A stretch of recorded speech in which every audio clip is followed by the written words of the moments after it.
Bonjour, mon ami René. Coucou. Bonjour, mon ami René. Mon frère. Si je te demandais, c'est parce que j'ai cru qu'il était bon d'avoir un artiste pour parler à un grand artiste.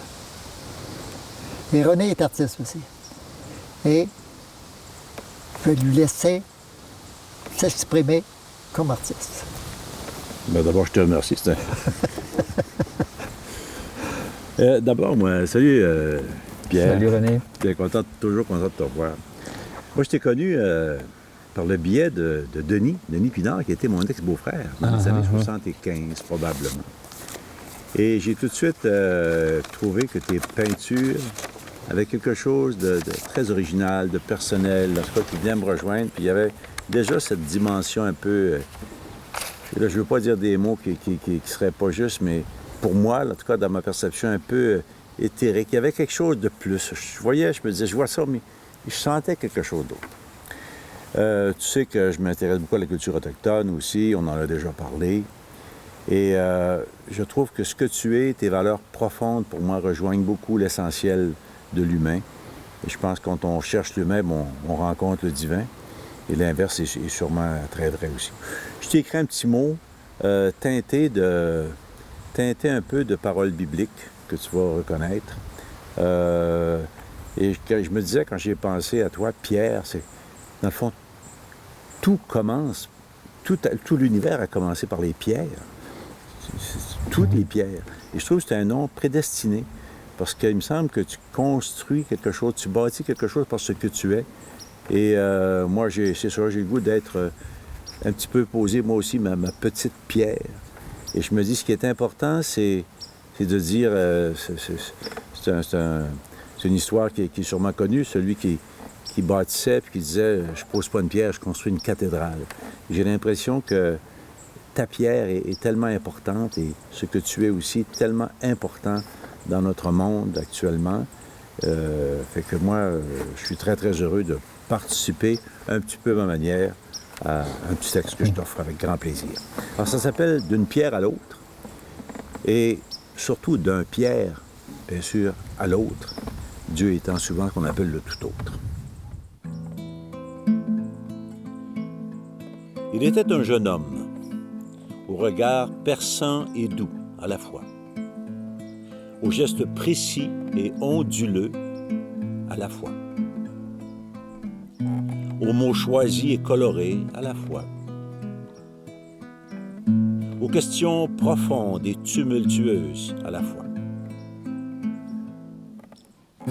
Sans le savoir, il portait déjà à la fois le paradoxe de l'infini et du fini, de l'absolu et du relatif, du silence et de la parole. Puis il grandit et devint à la fois homme de foi et homme de doute, homme de cœur et de raison, de talent et de passion à la fois. Puis comme la pierre qui crie du milieu de la muraille et le bois liant la charpente qui lui répond, comme ces pierres qui auraient crié à l'entrée triomphale à Jérusalem si les apôtres s'étaient tus. Une petite pierre s'est mise à prendre de plus en plus de place. Toute sa place. Il n'y eut plus de « à la fois », mais une fois. Pour toutes les fois. « J'ai foi », criait-elle en silence. Une pierre, c'est vivant. Les Inuits les appellent grand-père, Moshum. Tout fut d'abord pierre. L'univers commença par de petites pierres. Même Yeshua, un certain Jésus, crut bon de construire son église sur l'une d'elles. Et de cette petite pierre surgit Pierre. Et de l'autre surgit le tout autre. Et d'une pierre à l'autre, et d'un Pierre à l'autre, elle se mit à crier, à parler, à écrire et à peindre.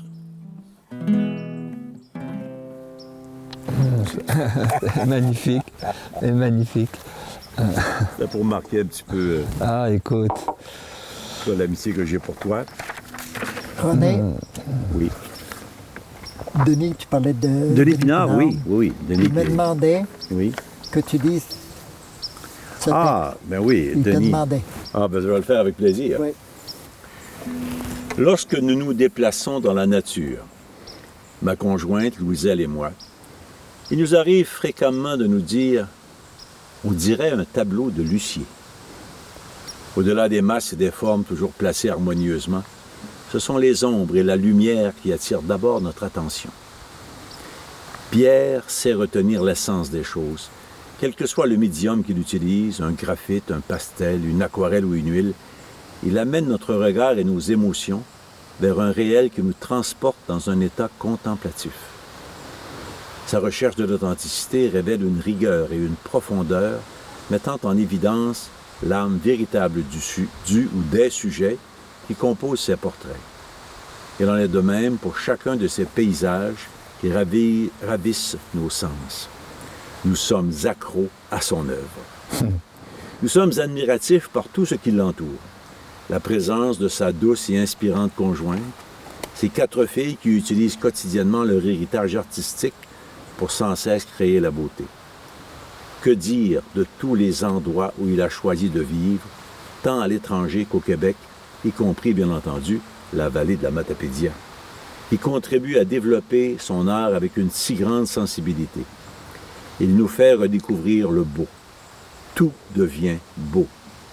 Son œuvre est un véritable hommage à la beauté du monde. Il n'y a qu'une seule phrase qui peut le mieux résumer l'héritage qu'il nous lègue à tous. C'est Félix Leclerc qui a le mieux exprimé le sentiment que son œuvre génère. Lors d'un séjour de Pierre et de sa famille à l'île d'Orléans, le grand poète lui a écrit « Vous apaisez le monde ». Denis Pinard, août 2019. Tu peux y donner. Oui, bien sûr. Merci.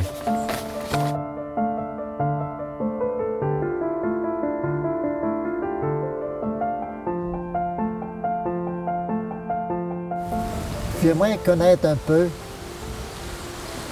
ta conception de l'amour. Et tout de suite après, je vais dire et de l'amitié. Et de l'amitié. Ben, ça va un peu ensemble pour moi. L'amour, pour moi, j'aime concevoir l'amour avec un grand A. L'amour qui m'intéresse le plus, c'est l'amour universel, l'amour absolu. Moi, je crois à l'amour absolu. Pas un petit amour. Il y en a des petits amours, là. Et on sait que les Grecs avaient des noms pour ça. Mais... Eros. Eros, une forme d'amour, la passion. La passion est importante. La passion est importante, mais si ça ne va pas plus loin, ça risque d'être très dangereux, la passion. On en connaît qui se sont perdus hein, avec la passion. Mais c'est quand même quelque chose de beau et de grand. Mais l'amour, pour moi, c'est vraiment d'abord l'amour divin. Et pour en revenir un peu à la foi, pour moi, je suis amoureux. Je suis amoureux de l'absolu. Et il y a des gens qui me disent « Ah, moi, je n'ai pas la foi, tu sais, je respecte ça. » Puis il y en a qui disent « Je ne crois pas en Dieu. » Bon, je respecte ça aussi, chacun sa perception, puis c'est très bien. Mais quand tu es amoureux, quelqu'un dit « Moi, je ne crois pas à l'amour. Je me suis fait avoir par les femmes tellement de fois, là. Moi, je ne crois pas à l'amour. » Tu sais. Mais si toi, tu es follement amoureux, tu sais, tu l'écoutes, tu te dis « Oui, c'est vrai. » Mais tu ne te dis pas c'est peut-être lui qui a raison, peut-être que l'amour n'existe pas. Tu es follement amoureux toi-même. Quand tu es en amour, tu ne doutes pas de l'amour. Tu ne peux pas douter de l'amour, tu es amoureux. Alors moi, c'est comme ça avec ma foi. C'est avec l'amour divin. Je suis follement amoureux. J'ai une relation avec cette présence divine. C'est peut-être prétentieux de dire ça, mais je ne crois pas parce que je le vis. Alors, pour moi, c'est d'abord ça. Mais tous les autres amours s'agrippent à ça. Là. Tout a sa place à l'intérieur de l'amour de Dieu. Tout a sa place. Tout a sa place. Comme dit saint Augustin, aime et fais ce que tu veux. Là. Tout a sa place parce que tout trouve son ordre. Même les bêtises, même le mal trouve sa place. Parce que là, tout peut être utilisé, tout peut être racheté, tout peut servir Alors c'est ça. Puis l'amitié, bien pour moi, c'est une des plus belles choses qu'il y a sur Terre. Puis dans un couple, s'il n'y a pas l'amitié, s'il y a juste la passion, pour moi, il n'y a pas d'amour humain sans amitié. En tout cas, c'est mon expérience de la vie, comme avec mon épouse. Nous, ça n'a pas été le coup de foudre. Bon, ça aurait pu être le coup de foudre, ça aurait été très bien aussi, mais il aurait fallu que l'amitié se développe par la suite. Nous, ça a été le contraire. On a été amis pendant 7-8 ans avant de se déclarer notre amour. Elle était amoureuse de moi, mais je m'en rendais pas compte, trop imbécile. Mais je lui ai fini par m'ouvrir les yeux. Puis là, j'ai dit, coudonc, je pense que ça doit être ça, l'amour. Parce que là, j'avais de la misère avec ça. Tu sais, il y a des hommes qui sont amoureux à 14 ans, là, des hommes, c'est l'amour, l'amour, l'amour. Mais moi, non. J'étais très long à me dégourdir, puis à m'ouvrir les yeux. Mais finalement, en tout cas, il n'est jamais trop tard, hein? Il n'est jamais trop tard. Mais c'était l'amitié et l'amour ensemble, et la passion, tout ça ensemble avec André. Puis, non, l'amour pour moi, c'est sûr que c'est ce qui mène le monde. On dit que c'est l'argent qui mène le monde, mais à long terme. Il faut voir ça dans le long terme, hein? C'est vrai, il faut voir ça dans le long terme. En apparence, on peut croire que c'est l'argent qui mène le monde, mais au fond, on sait très bien que la vie, elle regarde le monde, là, puis ça ne l'impressionne pas beaucoup, les petites dérives humaines, là, parce qu'elle a toujours le dernier mot, la vie. Puis la vie, c'est l'amour. Alors l'amour a déjà triomphé. L'amour a déjà triomphé. C'est pas nous qui allons changer la vie. La vie, elle sait très bien où elle s'en va. Mais tout ce qu'elle nous demande, la vie, elle nous invite à entrer dans la ronde. La vie nous invite à participer au grand bonheur, à entrer dans l'amour. Mais nous, on a le choix de dire oui ou non. Mais si on dit non, ça ne change rien à la vie, ça ne change rien à l'amour, la vie est très heureuse. Je dis que ça ne change rien. Je pense que la nature se réjouit, tout se réjouit quand on lui dit oui. Mais la vie sera toujours là, puis l'amour est éternel. Et l'amour est sans limite. On peut refuser à cause de la liberté. La liberté. À cause de la liberté, ça peut nous faire les pires choses comme les meilleures choses, mais je pense que si la liberté existe, c'est parce que c'est justement parce que Dieu veut nous faire vivre l'amour un peu à sa façon, parce que lui, il est libre. Lui, il choisit. Il choisit, il est la liberté même. Mais quand avec la liberté, on dit oui à l'amour, à ce moment-là, on connaît un amour beaucoup plus grand que si on n'avait pas à choisir. Hein? Ouais, c'est sûr, ça nous permet de connaître un amour beaucoup plus grand parce qu'on l'a choisi. Et puis, l'amour se sent aimé à ce moment-là. Si on n'avait pas le choix, l'amour ne se sentirait pas aimé de nous. Mais l'amour, ça se vit à deux, puis il n'y a pas de vrai amour sans liberté. OK. Ta conception de la mort. La mort... On n'a pas parlé encore. C'est vrai. Mais la mort... Moi, j'aime bien la mort. Je suis attiré par la mort. Attiré par la mort? Oui, je suis attiré par la mort parce que je sais que la mort, c'est une grande chose. J'aime beaucoup parce que ça peut faire peur, mais c'est le fun d'avoir peur. J'aime ça avoir peur, moi. Je trouve ça vraiment, la mort, c'est très excitant. Puis je suis très curieux. J'ai pas un seul doute que la mort, c'est extraordinaire. Parce que la vie est tellement extraordinaire. La mort ne peut pas faire autrement qu'être extraordinaire. Mais la mort, elle est partout, de toute façon. Mais dans quel sens est-ce que la mort pourrait être extraordinaire? Bien, dans le sens où elle est une porte ouverte vers une autre dimension de la vie qui ne peut qu'être aussi belle que maintenant. Quand on voit tout ce qui se passe et toutes les morts qu'il y a dans la nature, on sait très bien que dans la nature, tout renaît. Hein? Il y a toujours des printemps. Puis pourquoi ce ne serait pas la même chose après la mort? Et puis, tout est si grand, tout est miracle. Et des résurrections, il y en a, on assiste à des résurrections tous les jours, d'une certaine façon. Moi-même, personnellement, Je me sens recréer à chaque instant, puis je me sens mourir à chaque instant à quelque chose. On sait que mes cellules meurent dans mon corps, ma peau meurt, mes cheveux meurent, puis tout ça, ça renaît. Et il faut faire des deuils en vieillissant. Donc, chaque deuil est une petite mort. En vieillissant, on s'aperçoit qu'on ne peut plus, par exemple, avant je courais des heures, maintenant je cours 1 heure. C'est encore beau. Avant, j'ai 74 ans. Ben, c'est sûr que je sens mes forces décliner, même si heureusement j'en ai encore. Mais ça, c'est des petites morts. Tu aurais aimé que je te dise, tu parais pas 74 ans, c'est ça que tu voulais entendre? Non, même pas. Même pas parce que j'ai toujours aimé les petits vieux. J'ai hâte d'être encore plus vieux. C'est vrai, j'ai hâte d'être encore plus vieux. J'espère être... Je trouve qu'il n'y a rien de plus beau qu'un beau petit vieux, là, mais qui vieillit bien. Là. Je me vois, là, j'espère ne pas me décevoir, parce que je me vois là, très vieux, là, puis entouré de petits-enfants, puis leur racontant des histoires, puis tu sais, les faisant rire, puis avec une grande barbe, puis leur dire « Regardez le ciel, il n'y a rien de plus beau que le ciel, regardons le ciel ensemble. » L'amour, ça ne meurt pas, hein? Alors, je me vois un petit vieux plein d'amour, mais là, on peut rêver. On peut rêver, mais il faut rêver. Il faut rêver. Il faut rêver. Quand on est, on n'est pas tous égaux, là, d'après moi. Il y en a qui souffrent dès la naissance. Il y en a qui sont favorisés au point de vue santé. C'est quoi ta conception de la souffrance? Et puis, je vais juste compléter. Est-ce qu'il n'y a pas une injustice en menant au monde, d'après toi?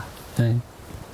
Ben, je me dis, qui suis-je, moi, d'abord, pour dire que telle chose est juste ou injuste? Tu sais? Qui suis-je? Moi, avec ma petite intelligence, tu sais, j'en ai une intelligence, mais tu sais, on capte des petites choses de la vie, mais on sait que la vie est infiniment plus grande que nous. Tu sais, quand je vois la Voie lactée, ces choses-là, les trous noirs, tu sais, puis j'oserais dire, la vie est injuste. Et puis quand je vois aussi tout ce que la vie nous donne à tous les jours de merveilles, tu sais, qui sommes-nous pour penser que la vie est injuste? On sait qu'il y a des malheurs, on sait qu'on n'aimerait pas que nos enfants se fassent violer, ou on peut imaginer les pires situations, mais moi je suis persuadé que si on savait vraiment le fond des choses, là, on bénirait en toutes circonstances. Parce qu'on peut tirer du bien de tout. On peut tirer du bien de tout, même de nos pires malheurs. Des fois, on a des épreuves très, très, très difficiles à passer. Puis le Christ en a traversé des épreuves bien pires que toutes celles qu'on peut traverser. Mais il est un exemple, justement, à cet égard-là, parce que il nous a montré que derrière la plus grande des souffrances, il y a la plus grande des joies. Et moi, tous les vendredis saints, je peins un Christ. C'est une tradition chez moi. Je fais ça depuis une trentaine d'années, puis c'est toujours ce que j'essaie de me représenter. J'essaie de représenter la plus grande des souffrances, mais rachetée par la plus grande des joies. C'est comme si derrière la plus grande des souffrances, il y avait une joie encore plus grande, qui est une joie de résurrection. Et pour moi, je me dis que s'il n'y avait pas une équation parfaite au niveau de la joie et de la souffrance, de tous ces paradoxes qu'on peut connaître sur la Terre, le ténèbres, lumière, amour, haine, s'il n'y avait pas une équation parfaite, la vie ne pourrait pas être. Tout s'effondrerait. Qu'est-ce qui tient tout ça debout, là? C'est l'amour et c'est la joie universelle qui tient tout ça debout. Étudier le Christ et à passer par de grandes souffrances, c'est vrai. Mettons le vendredi saint, le jeudi saint, etc. Mais il est allé à Cana, il est allé manger avec des riches, il est allé... Le Christ, ça n'a pas été 30 ans là, de maladies terribles, de souffrance. Non. Moi, je connais des personnes, là, physiquement, moralement, qui souffrent, je dirais, presque toute leur vie. Oui. Moi, comparé au Christ, là, je sais pas comment... Ça te paraît pire. Pour moi, Peut-être que c'est pire, je sais pas. Mais écoute, je vais te raconter une histoire que j'ai lue dans un livre que je trouve tellement belle. C'est, en tout cas, c'est quelqu'un qui rencontre un handicapé, un paraplégique, qui ne peut pas bouger, couché sur son grabat, puis il a toujours le sourire aux lèvres. Alors quelqu'un dit, mais quel est ton secret? Toi, tu peux rien faire, tu peux pas participer tu peux connaître aucun plaisir, tes sens sont à plat. Pourquoi tu souris comme ça? Ben, il dit, c'est parce que j'aime mon travail. Mais t'aimes ton travail, mais c'est quoi ton travail? Ben, il dit, c'est d'offrir ma souffrance à l'humanité. Pour ceux qui souffrent plus que moi encore, pour ceux qui connaissent des choses pires que moi. Imagine-toi la grandeur de l'offrande. Là, je crois beaucoup à l'offrande. On peut toujours offrir, qu'on soit dans une salle d'attente, qu'on soit malade, qu'on soit indisposé, que quelqu'un nous insulte injustement. C'est dur, ça. Tu sais, quand quelqu'un médit de toi ou te fait une mauvaise réputation, raconte des choses fausses sur ton compte. Moi, avant ça, je grimpais dans les rideaux. Moi, il n'y avait rien de pire que ça. Que quelqu'un m'accuse de quelque chose que je n'ai pas commis, même si j'ai commis plein de mauvaises affaires, ça va, là. Quand c'est vrai, mais quand c'est pas vrai, là, je grimpais dans les rideaux. Ça, c'était mon point faible, là. Si tu voulais m'avoir, là, tu avais juste à faire ça. Mais avec le temps, je suis tellement content. Maintenant, je pense m'être guéri de ça. Ouais. Maintenant, là, ça me passe comme sur le dos d'un canard. Puis l'offrande m'a beaucoup aidé. Tu sais, dans ce temps-là, j'adore Dieu dans le cœur de l'autre. Puis j'offre, j'essaie, je ne réussis pas toujours, mais j'essaie d'offrir pour ceux qui vivent en ce moment des choses tellement difficiles. Là, cette semaine, je me baignais dans une eau glacée, là. Puis tout à coup, je pensais à ces Syriens, là, ces dizaines de milliers de Syriens qui sont à 50 degrés, là, qui n'ont pas d'eau à boire, qui donneraient n'importe quoi pour avoir un peu de cette fraîcheur-là. Puis j'ai dit, moi, je fais là, puis je fais ma momo. Non, c'est trop froid. Hey. Là, j'ai dit, je vous amène tous avec moi, les 80 000. Allez, on va prendre un bain de fraîcheur. Je suis rentré dans l'eau, là. Vive la fraîcheur, vive la fraîcheur. Je ne l'ai pas trouvé froide du tout. Du tout. Ça, c'est bon. Ton plus grand désir,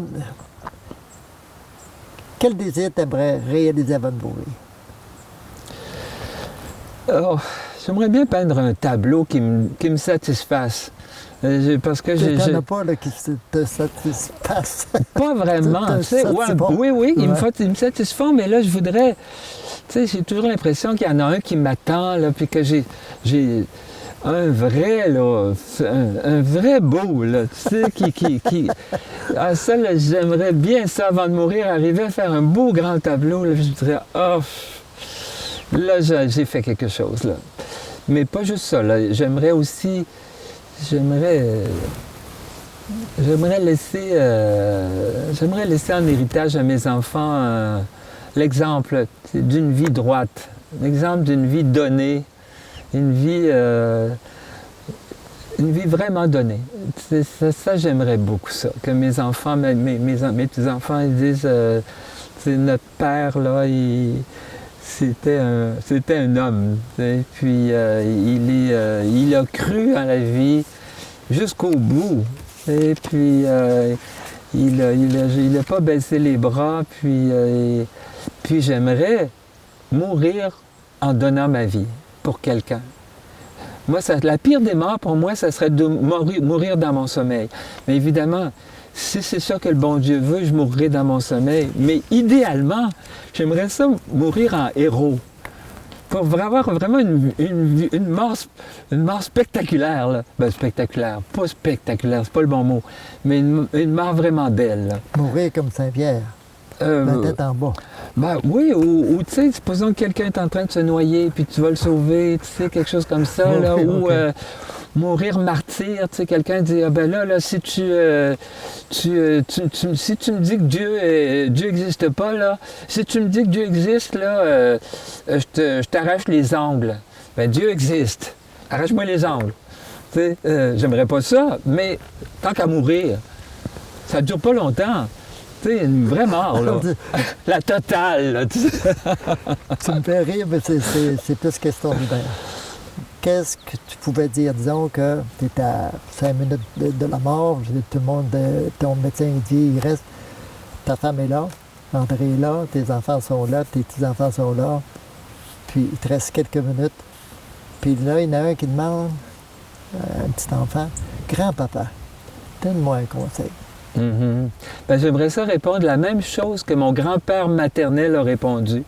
Il avait ses 12 enfants autour de lui, puis sa dernière parole, c'était « Aimez-vous les uns les autres ». Ça, je trouve que c'est une belle parole quand on meurt, mais c'est plaisant, c'est bien de se préparer. Hein? Si jamais mon petit enfant me demande, je ne serais pas mal pris. Mais c'est beau, aimez-vous, mais il y a toutes sortes de belles paroles. Hein? J'aimerais ça dire aussi, hey, regardez le ciel comme il est beau. Ce serait une belle parole, ça aussi. Sûrement. Pierre, tu as écrit ce volume-là. Promenade dans les pensées d'un peintre. Moi, je l'ai lu, je l'ai relu, mais je vais te demander de lire la dernière page. Ah oui, ça se termine par une prière, hein, Ouais. je pense, justement. Ouais. Ouais. Puis, je voudrais que tu l'expliques un peu, cette prière-là. Puis, je veux que tu la lises toi-même parce que, pour moi, elle m'a marqué. C'est un livre de mes pensées de peintre. C'est Parce ça. qu'à tous les jours, j'écris, pas tous les jours, mais très souvent, je suis en train de peindre, puis il me vient une pensée, je l'écris, puis à un moment donné, j'ai eu l'idée de compiler toutes ces pensées-là, puis d'en faire un livre. Mais je l'ai terminé justement par une prière. Ô grand peintre, peintre d'entre les peintres, toi qui nous peins amoureusement de tes doigts de pluie et de foudre, toi qui n'attends que notre oui pour faire de nous un chef-d'œuvre à l'image de ton cœur, je m'offre à toi comme un ruisseau égaré, comme une pensée encombrée, assoiffée de clarté, comme la toile vierge esselée, la toile sur laquelle je peins. Mon amour est à toi désormais, et je sais que tu peux en faire à ton heure et à ta façon une vague déferlante de lumière et de vent, où vie et mort sont amis. Quand je dis mon amour est à toi désormais, je sais que tu peux en faire à ton heure et à ta façon, parce que une de mes devises, c'est ce que tu veux, comme tu veux, quand tu le veux. Sois mon silence, sois mon oreille et mon œil et ma main, sois ma présence et mon instant sacré, toi qui rêves à moi, toi qui me dis tout dans le secret de ton amour. Toi qui attends notre oui pour faire de nous un chef-d'œuvre à l'image de ton cœur. As-tu déjà dit oui? Toi qui attends ça, as-tu déjà dit oui à cette interrogation? Oui.